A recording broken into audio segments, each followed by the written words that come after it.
প্ৰাণৰ শিল্পী জুবিন গাৰ্গৰ অবৰ্তমানত যোৱা এটা মাহ অসমৰ মানুহৰ মনত যিকুৰা জুই জ্বলি আছে সেই জুইকুৰা তেতিয়ালৈকে নুনুমাই যেতিয়ালৈকে অসমৰ জনতা আশ্বস্ত নহ'ব যে আমাৰ প্ৰাণৰ শিল্পীগৰাকীয়ে ন্যায় পাইছে। 19 ছেপ্টেম্বৰৰ পৰা 19 অক্টোবৰলৈকে আজি এটা মাহ পূৰ হ'ল। আজি সমগ্ৰ অসমৰ প্ৰতিখন আঞ্চলিক ছাত্ৰ সন্থাই ৰাজহুৱা স্থানত ৰাইজক লগত লৈ আমি বন্তি প্ৰজ্বলন কৰিছোঁ। গুৱাহাটীতো লতাশিল খেলপথাৰত আমি বন্তি প্ৰজ্বলন কৰিছোঁ।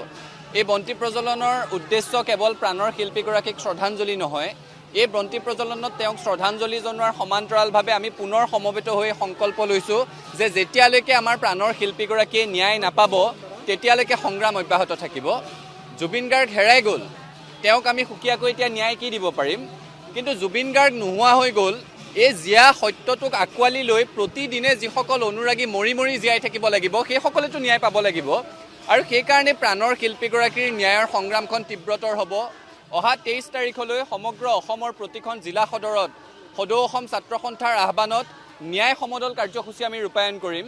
সেইদিনাখন প্ৰতিখন জিলা ছাত্ৰ সন্থাই ৰাইজক লগত লৈ জিলাৰ সদৰত ন্যায় সমদল বাহিৰ কৰিব, আৰু যেতিয়ালৈকে ৰাইজ আশ্বস্ত নহ'ব যে প্ৰাণৰ শিল্পীগৰাকীয়ে ন্যায় পাইছে তেতিয়ালৈকে আমাৰ সংগ্ৰামখন অব্যাহত থাকিব।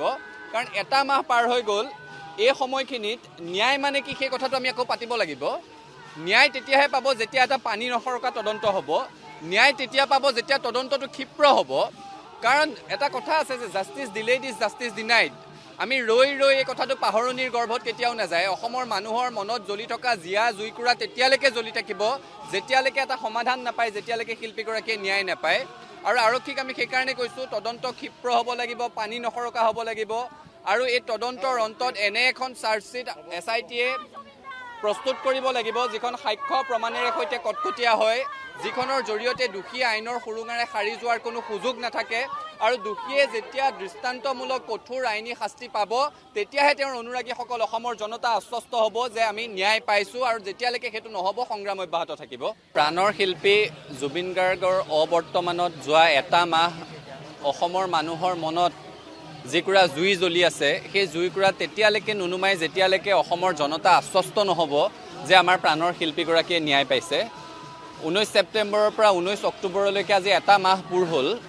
আজি সমগ্ৰ অসমৰ প্ৰতিখন আঞ্চলিক ছাত্ৰ সন্থাই ৰাজহুৱা স্থানত ৰাইজক লগত লৈ আমি বন্তি প্ৰজ্বলন কৰিছোঁ। গুৱাহাটীতো লতাশিল খেলপথাৰত আমি বন্তি প্ৰজ্বলন কৰিছোঁ। এই বন্তি প্ৰজ্বলনৰ উদ্দেশ্য কেৱল প্ৰাণৰ শিল্পীগৰাকীক শ্ৰদ্ধাঞ্জলি নহয়, এই বন্তি প্ৰজ্বলনত তেওঁক শ্ৰদ্ধাঞ্জলি জনোৱাৰ সমান্তৰালভাৱে আমি পুনৰ সমবেত হৈ সংকল্প লৈছোঁ যে যেতিয়ালৈকে আমাৰ প্ৰাণৰ শিল্পীগৰাকীয়ে ন্যায় নাপাব তেতিয়ালৈকে সংগ্ৰাম অব্যাহত থাকিব। জুবিন গাৰ্গ হেৰাই গ'ল, তেওঁক আমি সুকীয়াকৈ এতিয়া ন্যায় কি দিব পাৰিম, কিন্তু জুবিন গাৰ্গ নোহোৱা হৈ গ'ল। এই জীয়া সত্যটোক আঁকোৱালি লৈ প্ৰতিদিনে যিসকল অনুৰাগী মৰি মৰি জীয়াই থাকিব লাগিব সেইসকলেতো ন্যায় পাব লাগিব, আৰু সেইকাৰণে প্ৰাণৰ শিল্পীগৰাকীৰ ন্যায়ৰ সংগ্ৰামখন তীব্ৰতৰ হ'ব। অহা 23 তাৰিখলৈ সমগ্ৰ অসমৰ প্ৰতিখন জিলা সদৰত সদৌ অসম ছাত্ৰ সন্থাৰ আহ্বানত ন্যায় সমদল কাৰ্যসূচী আমি ৰূপায়ণ কৰিম। সেইদিনাখন প্ৰতিখন জিলা ছাত্ৰ সন্থাই ৰাইজক লগত লৈ জিলাৰ সদৰত ন্যায় সমদল বাহিৰ কৰিব, আৰু যেতিয়ালৈকে ৰাইজ আশ্বস্ত নহ'ব যে প্ৰাণৰ শিল্পীগৰাকীয়ে ন্যায় পাইছে তেতিয়ালৈকে আমাৰ সংগ্ৰামখন অব্যাহত থাকিব। কাৰণ এটা মাহ পাৰ হৈ গ'ল, এই সময়খিনিত ন্যায় মানে কি সেই কথাটো আমি আকৌ পাতিব লাগিব। ন্যায় তেতিয়াহে পাব যেতিয়া এটা পানী নসৰকা তদন্ত হ'ব, ন্যায় তেতিয়া পাব যেতিয়া তদন্তটো ক্ষিপ্ৰ হ'ব। কাৰণ এটা কথা আছে যে justice delayed is justice denied. আমি ৰৈ এই কথাটো পাহৰণিৰ গৰ্ভত কেতিয়াও নাযায়। অসমৰ মানুহৰ মনত জ্বলি থকা জীয়া জুইকুৰা তেতিয়ালৈকে জ্বলি থাকিব যেতিয়ালৈকে এটা সমাধান নাপায়, যেতিয়ালৈকে শিল্পীগৰাকীয়ে ন্যায় নাপায়।